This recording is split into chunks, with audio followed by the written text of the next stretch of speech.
बिहार चुनाव 2025 के समय राजनीति के बड़े चाणक्य कहे जाने वाले प्रशांत किशोर ने सम्राट चौधरी के ऊपर ऐसे ऐसे दबे हुए आरोपों को उजागर कर दिया, जिससे कि अगर उस समय बिहार की जनता में एक सर्वे कर दिया जाता कि क्या सम्राट चौधरी बिहार के सीएम बनने योग्य हैं, तो शायद ही कोई कह पाता कि हाँ, सम्राट चौधरी भी कभी सीएम बन पाएंगे। लेकिन समय है और राजनीति है, यहाँ सब कुछ भुला दिया जाता है समय के साथ। और बीजेपी की शायद यह रणनीति ही थी कि उस समय बिहार चुनाव में बीजेपी को बहुमत मिलने के बाद भी सम्राट चौधरी को सीएम नहीं बना करके नीतीश कुमार को ही सीएम बनने दिया गया, और ये सोचा गया कि चलो कुछ समय बाद तो लोग सब कुछ भूल ही जाएंगे और फिर सम्राट चौधरी ही सीएम बन जाएंगे। दोस्तों, आरजेडी से जेडीयू होते हुए बीजेपी तक की सियासी यात्रा और अब बन चुके बिहार के नए मुख्यमंत्री सम्राट चौधरी की कहानी।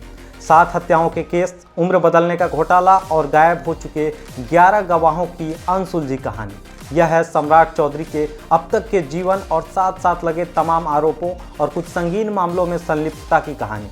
क्या वे बिहार के हीरो हैं या विलेन? पूरी स्टोरी जानिए हमारे इस वीडियो में।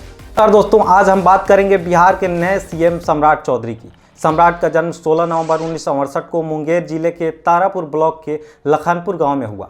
उनके पिता शकुनी चौधरी 6 बार के विधायक और सांसद रहे, जबकि मां पार्वती देवी तारापुर से विधायक थी। एक राजनीतिक परिवार में पलने वाले सम्राट ने अपनी प्रारंभिक शिक्षा गांव में ही ली और बाद में मदुरई कामराज यूनिवर्सिटी से उच्च शिक्षा प्राप्त की।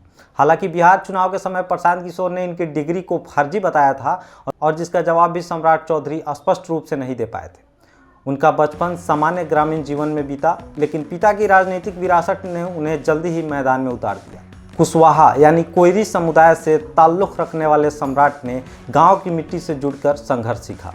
राजनीति में प्रवेश 1990 में सम्राट ने राष्ट्रीय जनता दल से सक्रिय राजनीति में कदम रखा। लालू प्रसाद यादव के दौर में वे आरजेडी के मजबूत सिपाही बने। 1999 में राबड़ी देवी सरकार में वे कृषि मंत्री बने, लेकिन यह उनका पहला बड़ा विवाद लेकर के आया। विपक्ष के नेता सुशील कुमार मोदी ने आरोप लगाया कि सम्राट की उम्र 25 साल से कम है और उनके पास विधानसभा की सीट भी नहीं है। नवंबर 1999 में उन्हें मंत्री पद से हटा दिया गया। यह घटना सम्राट के कैरियर का पहला बड़ा झटका था, लेकिन उन्होंने हार नहीं मानी। वे परबत्ता विधानसभा से आरजेडी टिकट पर 2 बार विधायक बने। पार्टी बदलावों की यात्रा। सम्राट की राजनीति में सबसे बड़ा ट्विस्ट आया पार्टी हॉपिंग से। आरजेडी से निकलकर वे जनता दल यूनाइटेड में शामिल हुए। नीतीश कुमार सरकार में पंचायती राज मंत्री बने। फिर 2020 में वे बीजेपी में आ गए। यह बदलाव बिहार की लौ कुश यानी कुर्मी कोयरी राजनीति का हिस्सा था, जहां बीजेपी ने सम्राट को कोयरी चेहरा बनाया। 2022 में नीतीश कुमार के साथ एनडीए गठबंधन टूटने पर सम्राट ने खुला ऐलान किया और पगड़ी बांध ली कि जब तक मैं नीतीश कुमार को कुर्सी से हटाऊंगा नहीं, तब तक मैं ये पगड़ी नहीं खोलूंगा। लेकिन 2025 चुनाव में एनडीए की जीत के बाद वे फिर नीतीश के डिप्टी सीएम बने। 2025 में तारापुर से शानदार जीत हासिल की। विवाद और चुनौतियाँ। सम्राट का करियर विवादों से भरा हुआ है। 1999 का अंडर एज मिनिस्टर स्कैंडल सबसे बड़ा था। प्रशांत किशोर ने 1995 के मर्डर केस में उम्र गलत बताने का आरोप लगाया। उनके खिलाफ आपराधिक केस पेंडिंग है। स्वतंत्रता सेनानी होने का दावा करते हुए उन्होंने जेल जाने वाले अपराधी नहीं होते यह कहा। लालू यादव और तेजस्वी पर वे जमकर निशाना साधते हैं और कहा कि लालू की औकात जानते हैं और गुंडों का इलाज करेंगे। ये बात शायद सम्राट चौधरी इसलिए भी कह पाए क्योंकि वो कभी आरजेडी का हिस्सा हुआ करते थे। उनकी संपत्ति 11 करोड़ से ज़्यादा बताई जाती है। बिहार की इस उलझी राजनीति में सीएम पद की राह।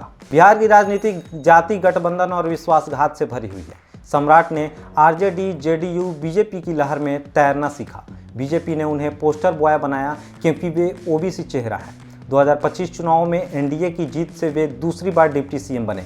नीतीश के साथ उनकी जोड़ी जातिगत समीकरण साधती है कि सफलता का राज जमीनी पकड़, विवादों से लड़ना और सही समय पर सही गठबंधन। तारापुर जैसी जगह से उठकर वे बिहार के टॉप लीडर बने। वर्तमान स्थिति और भविष्य। 15 अप्रैल 2026 आ गया और सम्राट बिहार के सीएम बन गए। बीजेपी उन्हें कुर्मी कोयरी वोटों का चेहरा मानती है। उनकी कहानी साबित करती है कि बिहार में जीतने के लिए लचीलापन जरूरी है। सम्राट चौधरी के कहानी का ये पार्ट 1 है और सम्राट चौधरी के ऊपर लगे सभी आरोपों की कहानी हम नेक्स्ट पार्ट में लेकर के आएंगे। इसके लिए हमारे चैनल को सब्सक्राइब कर दें और वीडियो को लाइक ज़रूर करें। धन्यवाद।